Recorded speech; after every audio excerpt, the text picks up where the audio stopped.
Assalamualaikum warahmatullahi wabarakatuh. Bismillah, walhamdulillah, wassalatu wassalamu ala rasulillah wa ala alihi wa sahbihi wa man walah. Ahibati, hafizakumullah, kaum muslimin yang saya cintai karena Allah. Semoga Allah subhanahu wa ta'ala selalu menjaga kita. Ini adalah pesan indah Ramadan 1441 Hijriah yang ke-10, karena kita sekarang berada hari ke-10 di dalam Ramadan Mubarak, bulan penuh berkah 1441 Hijriah. Pesan indahnya adalah hati-hati sifat ujub di dalam Ramadan. Kenapa saya membawakan pesan indah ini? Karena sekarang sudah hari yang ke-10, kemudian tentunya sebagian besar dari kaum muslimin sudah banyak mengerjakan ibadah-ibadah kepada Allah Subhanahu wa taala. Sudah banyak prestasi-prestasi ibadah kepada Allah Subhanahu wa taala. Di antaranya mungkin kalau seandainya orang yang per 5 hari hatam Quran, berarti dia sudah menghatamkan yang kedua kali kalau seandainya ini adalah hari yang ke-10. Kalau seandainya dia per 3 hari hatam Quran atau per 10 hari hatam Quran, maka ini berarti adalah penghataman dia yang pertama. Dan subhanallah, sedikit menyimpang tentang hataman Quran, para ulama mengatakan siapa yang membaca di dalam bulan Ramadan satu harinya 1 juz, berarti dia akan 1 kali hatam. Siapa yang membaca 1 harinya 2 juz, berarti 2 kali hatam. Siapa yang membaca 3 juz, berarti 3 kali hatam. 4 juz, 4 kali hatam. 5 juz, 5 kali hatam, dan seterusnya. Subhanallah. Nah, kemudian juga ada yang sudah tentunya berpuasa, tentunya salat tarawih. Meskipun kita dalam keadaan pandemi COVID-19 ini, tetap kita salat tarawih di rumah berjamaah bersama keluarga. Kemudian ada yang bersedekah, membukakan puasa. Sudah banyak prestasi-prestasi ibadah yang dilakukan oleh sebagian besar kaum muslimin. Cuma ingat, hati-hati sifat ujub. Sifat ujub saat bulan Ramadan. Apa itu sifat ujub? Sifat ujub dikatakan oleh para ulama, di antaranya disebutkan di dalam kitab Lisanul Arab, yaitu al-ujbu al-kibru waz-zahwu. Ujub secara bahasa artinya adalah zahw, merasa besar, merasa sombong. Ini adalah secara bahasa. Adapun sifat ujub di dalam istilah syariat disebutkan oleh para ulama rahimahumullah ta'ala. Saya bacakan salah satu perkataan indah yang mudah dipahami.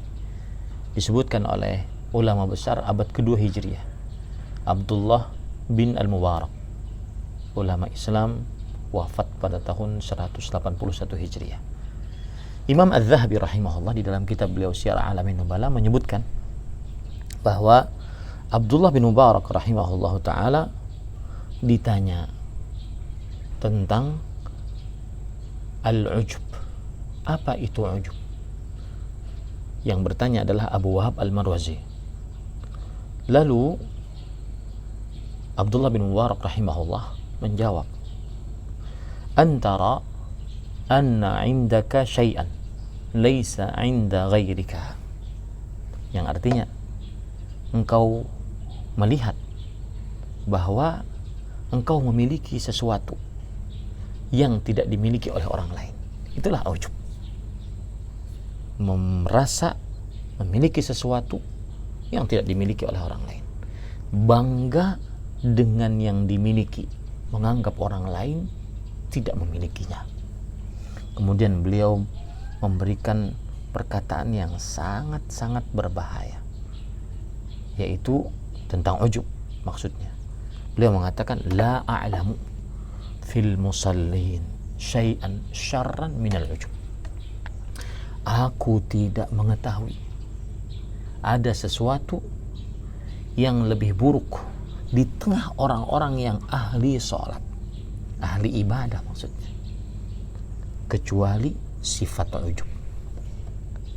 Nah, sifat ujub ini, ahibati hafizakumullah ta'ala, di dalam Al-Quran tercela. Allah subhanahu wa ta'ala menceritakan dalam surat Al-Kahfi ayat 32-36 tentang dua orang petani. Yang satu mukmin beriman, yang satu kafir. Yang kafir ini dia mempunyai sifat ujub dengan kebunnya yang banyak menghasilkan buah-buahan. Dia mengatakan, ana aktsaru minka malan wa a'azzu nafara. Hartaku lebih banyak daripada hartamu dan pengikut-pengikutku lebih baik. Wa dakhala jannatahu wa huwa zalimun li nafsihi. Qala ma adhunnu an tabida hadhihi abada. Dan dia memasuki kebunnya sedang dalam keadaan dia zalim terhadap dirinya sendiri karena ujub. Ia berkata, aku kira kebun ini tidak akan binasa selama-lamanya.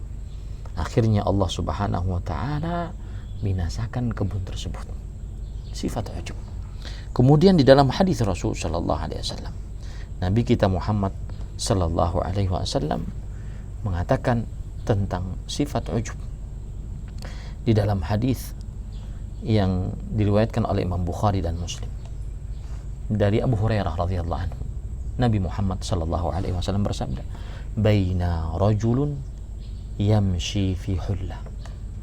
Ketika ada seseorang di antara kita berjalan dengan memakai baju mewahnya, ta'ajjaba bi nafsihi, ta'ajjaba nafsuhu, dirinya merasa bangga dengan apa yang dia miliki. Murajjalun jummatahu idh khasafa Allahu bihi fahuwa yatajaljalu ila yaumil qiyamah. Dia panjangkan rambutnya, kemudian Allah subhanahu wa ta'ala benamkan dia ke dalam bumi akibat sifat ujub. Maka yatajaldal, maka dia senantiasa bergerak di dalam bumi tersebut sampai hari kiamat. Hadis riwayat Bukhari dan Muslim. Pantas memang akhirnya para ulama salaf mengingatkan kita tentang ujub, seperti perkataan Umar bin Khattab radhiyallahu anhu yang diriwayatkan oleh Imam Ibnu Abdul Barr di dalam kitab beliau Jami'u Bayanil Ilmi wa Fadlih. Beliau mengatakan, akhwafu ma akhafu alaikum an tahlaku fihi atau an tuhliku fihi thalathu khisal. Yang paling aku takutkan atas kalian adalah kalian dibinasakan oleh 3 sifat. Syuhun muta', sifat bakhil yang ditaati, hawan muttaba' dan hawa nafsu yang diikuti, wa ijabul mar'i bi nafsihi, dan merasa bangga dengan diri sendiri. Salah satu sifat ujub yang sangat berbahaya di dalam bulan Ramadan adalah merasa sudah banyak amal, merasa sudah banyak khatam Quran, sudah banyak sedekah, sudah puasa, sudah tarawih, sudah doa, sudah zikir, apalagi ya? Padahal ulama-ulama terdahulu mereka senantiasa kalau sudah beramal maka mereka akan ada rasa takut di dalam diri mereka. Sebagaimana perkataan Abdullah bin Abi Mulaikah rahimahullah, seorang tabi'i, adraktu 30 min ashabin Nabi sallallahu alaihi wasallam kulluhum yakhsha an-nifaq ala nafsihi ma minhum min ahad yaqul innahu ala imani Jibril wa Mikail. Aku mendapati 30 dari sahabat Rasul sallallahu alaihi wasallam, seluruh dari mereka khawatir kemunafikan terhadap diri mereka. Tidak ada di antara mereka seorang pun yang mengatakan bahwa iman mereka seperti imannya Jibril dan Mikail. Ini disebutkan di dalam Sahih Bukhari. Ini kebiasaan para sahabat Nabi radhiyallahu anhu. Mereka sangat takut. Lihat lagi perkataan Abu Darda radhiyallahu anhu, la in astayqin anna Allah taqabbala minni salatan wahidah ahabba ilayya minad dunya wa ma fiha. Jika aku yakin bahwa Allah Subhanahu wa taala menerima dariku satu salat saja, maka itu semua aku lebih cintai dibandingkan dunia dan seisinya. Kenapa?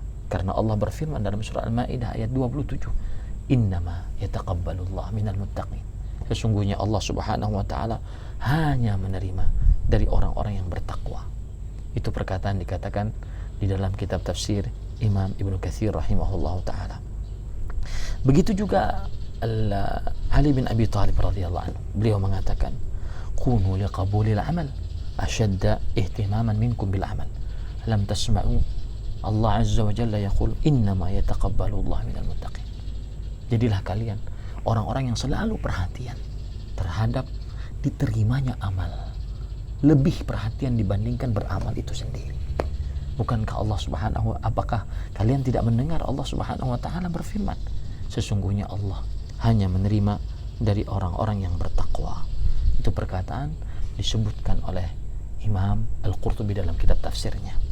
Maka ahibati hafizakumullah, yang sudah banyak beramal dalam bulan Ramadan, puasa, tarawih, baca Quran, berzikir, berdoa, minta kepada Allah Subhanahu wa taala agar senantiasa diterima amal ibadahnya, karena kita nggak tahu apakah kita diterima amal ibadahnya atau tidak. Terakhir saya akan menyebutkan pesan dari Asy-Syaikh Al-Allamah Profesor Dr. Abdul Razzaq bin Abdul Muhsin Al-Abbad hafizahullah taala, yang beliau berpesan bagaimana cara mengobati penyakit ujub di dalam diri kita. Beliau mengatakan, an yudzakkira nafsahu bijawanibit taqsiril ukhra allati indah. Hendaknya dia selalu mengingatkan pada dirinya bahwa masih banyak yang kurang di dalam dirinya. Kalau seandainya dia merasa ujub dengan ibadahnya, dengan hafalannya, dengan hal-hal yang ada dalam dirinya, maka dia harus merasa masih banyak yang kurang dari diri saya. Masih banyak yang kurang. Terus ingatkan itu. Yang kedua, an yudzakkira nafsahu bi anna hadzal amra alladhi hasala lahu min fadlillahi alaihi wa ni'matih. Dia harus menancapkan di dalam dirinya bahwa apapun prestasi ibadah yang dia kerjakan dalam Ramadan ini khususnya, itu adalah murni dari Allah Jalla fi'ula. Murni karunia Allah, murni petunjuk Allah, murni hidayah Allah. Yang ketiga, an yudzakkira nafsahu bil qusur alladhi 'indahu fil 'amal alladhi qama bih. Hendaknya dia selalu mengingat bahwa amalan yang dia kerjakan belum sempurna. Amalan yang kerjakan belum seperti yang diinginkan oleh Allah. Akhirnya terus dia memperbaiki amalnya. Semoga kita senantiasa meminta kepada Allah agar dimudahkan beramal dan agar amalan kita diterima oleh Allah Subhanahu wa taala. Tetap semangat Ramadan di dalam bulan yang penuh berkah ini, meskipun kita sedang pandemi Covid-19. Ahmad Zainuddin Al-Banjari, Pesantren Intan Ilmu Barito Kuala, Kalimantan Selatan, Ahad 10 Ramadan 1441 Hijriah. Wassalamualaikum warahmatullahi wabarakatuh.